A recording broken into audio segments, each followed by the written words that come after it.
guys, what's up? It's me, JT, and welcome back to my channel. So for today's video, I'll be teaching you guys another song to play on the ukulele. But before we dive into our tutorial, shoutout muna tayo, okay?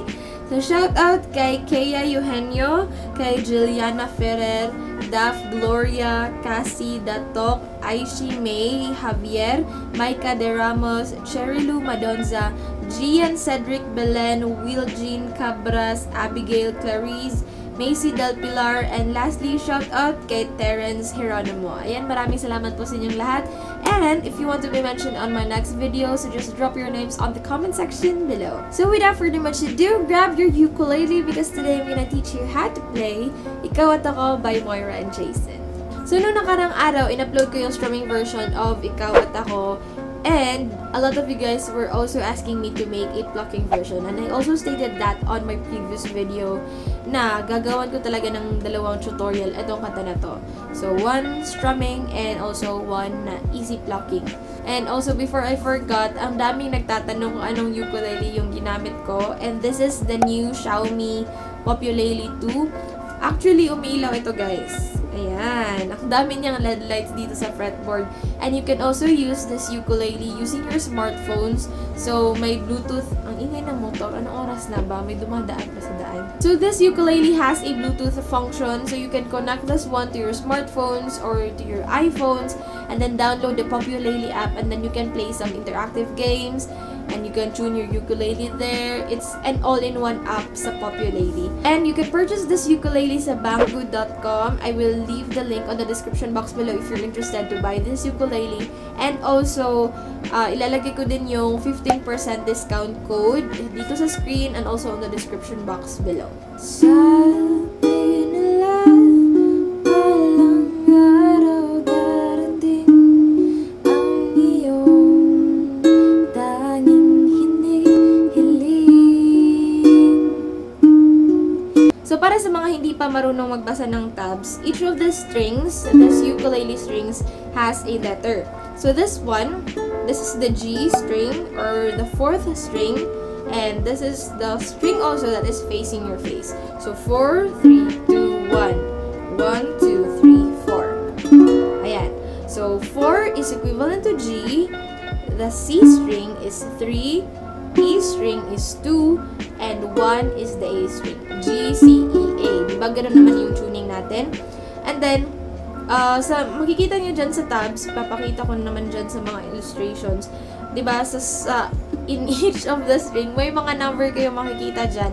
So, the number signifies the fret. So, eto diba yung mga spaces, the ukulele fret. Ayan, eto. So, this one, since nagkapo 2 tayo dito, so eto na yung magiging first fret natin. First fret, second fret, third fret, and so on. If wala tayong kapo, eto yung first fret natin. 1, 2, 3, 4. So, kung saan tayo magkakapo, after nun, eto na yung magiging first fret.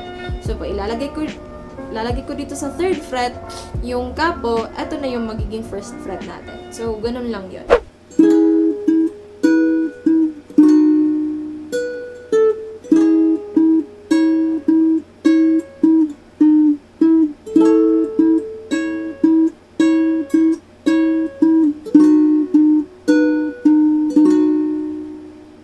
So, may mga upper labels tayo dyan sa ating tabs. And the first letter that you can see there is D. So, meaning you have to position the chord of D. So, yung mga numbers na nakikita nyo dyan ay 2, 2, 2, 0. Meaning, we should put our fingers dito sa second fret. Okay? So, second fret na G string, second fret na C string, second fret na E string, and then for the A string, this first string right here, this one, walang ilalagay na finger because the number na nakalagay dyan is 0, meaning it's an open string. Okay? Ayan.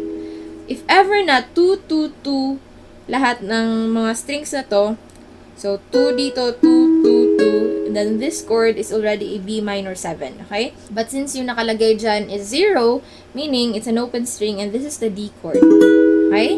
So strum, tapos pluck 2, and then pluck the open string with this string, okay?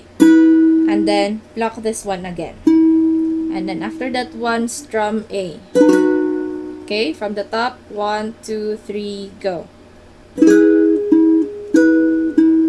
Ayan. And then after that one, we have the chord of A. Ayan, 2, 1, 0, 0. So, 2 dito, tapos 1 dito, and then open, open. Okay? Strum mo yan, and then pluck the open string na A. Ayan. And then put a finger here sa, anong tawag na string na to? E. E string na 3rd fret. Okay? And then after that one, 2, 2, 2, 2, meaning it's a B-7, so you have to clip the entire 2nd fret. And then the same thing, pluck 2, 2, 2, 2, 2. Okay? From the top.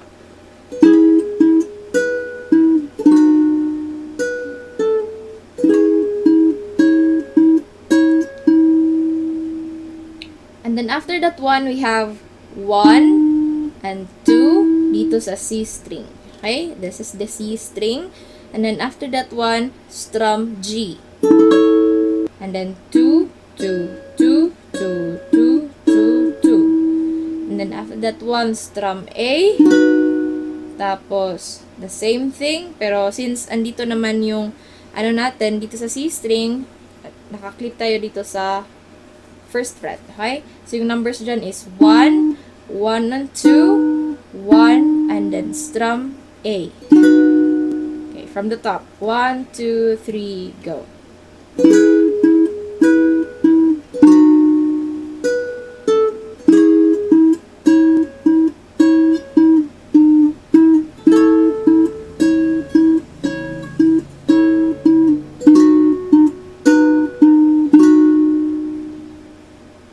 So, for the verses of the song, maging ganito yung plucking natin.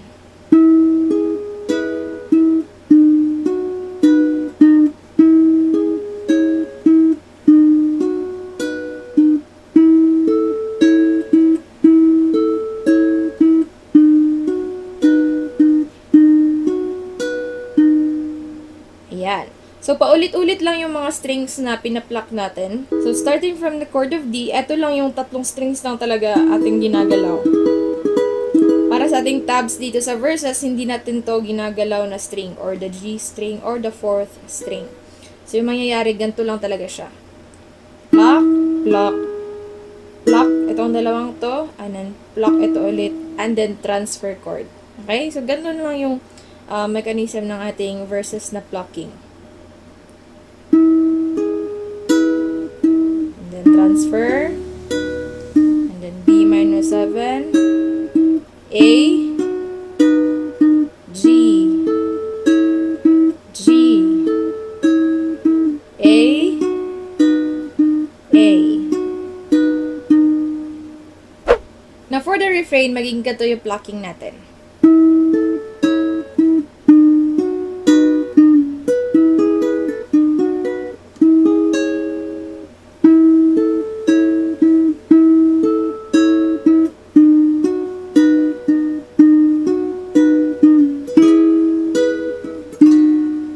Yung first line natin dyan sa ating refrain, we have 2 chords. We have G and A. So, yung gagawin natin dito is the same thing dun sa ating verse na paganto lang. And then, transfer sa A. Ayan. Okay? Repeat. Ayan. And then, after that one, we have D, A, and B-7. So, yung gagawin mo dito, position mo yung D. Ayan. Pluck, pluck, pluck, pluck. Transfer sa A. Pero dapat medyo mabilis tayo sa part na to. And then, pluck B-7. Okay, repeat. Ayan. Okay? So, medyo mabilis tayo dito sa line na to. And then, after that one, balik na naman tayo sa G. And then, we're going to pluck it the same way dun sa first G natin sa refrain. Pero dalawang beses natin uulitin ito. Ayan. And then the same thing with A. 2 times din. Okay. So, ayun. And then we're down to the last 2 chords of the refrain. So, yung mangyayari dito, you have to strum D. Ayan. And then pluck these 2 strings. The first and the last string. We have the first string, we have the fourth string. And then, okay, again. And then pluck this one, and then pluck, strum A. Ayan. Okay? From the top, sa refrain. 1, 2, 3.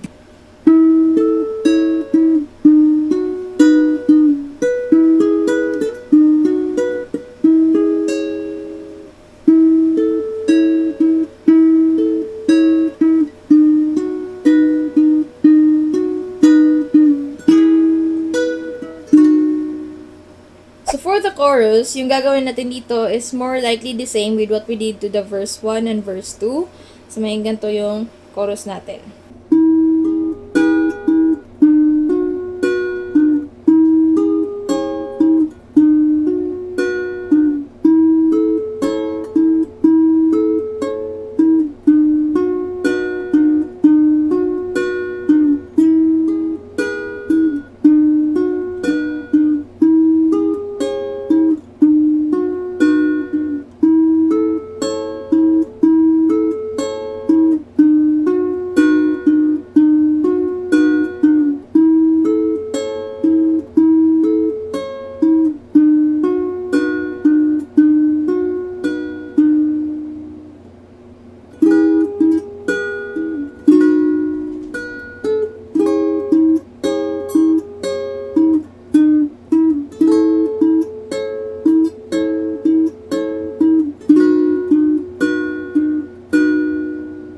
So, ayun. Ganun lang yung pagka-pluck yung chorus natin.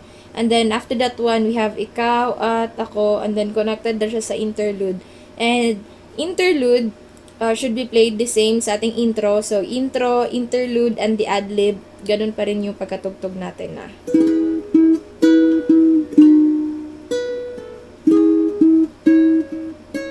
Ayan.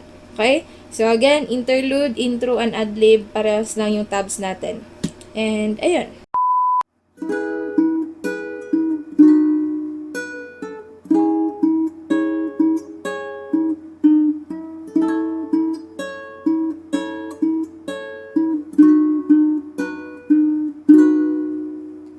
Sabi nila, balang araw darating ang iyong tanging hinihiling. At nung dumating ang aking panalangin ay hindi na maikubli. Ang pag-asang nahanap ko sa iyong mga mata, at ang takot ko sakali mang ika'y mawawala. At ngayon, nandyan ka na, di mapaliwanag ang nadarama. Handa ako sa walang hanggan, di basahin, di ka sasaktan. Mula noon hanggang ngayon, ikaw at ako.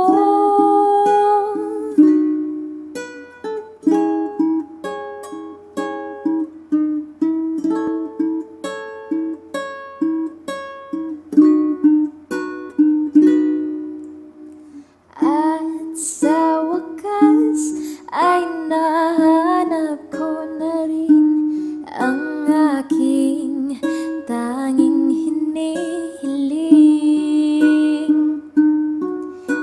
Pangako sa'yo na ika'y uunahin at hindi na maitanggi. Ang tadhanang nahanap ko sa iyong pagmamahal, ang dudulot sa pag-ibig natin na nagtatagal.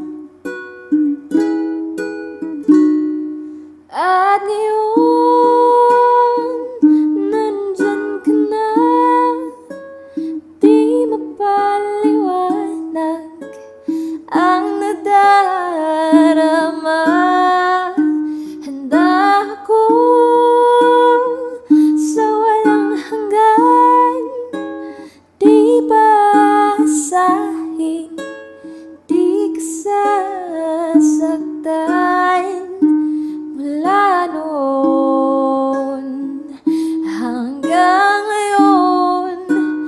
Ikaw ay takot.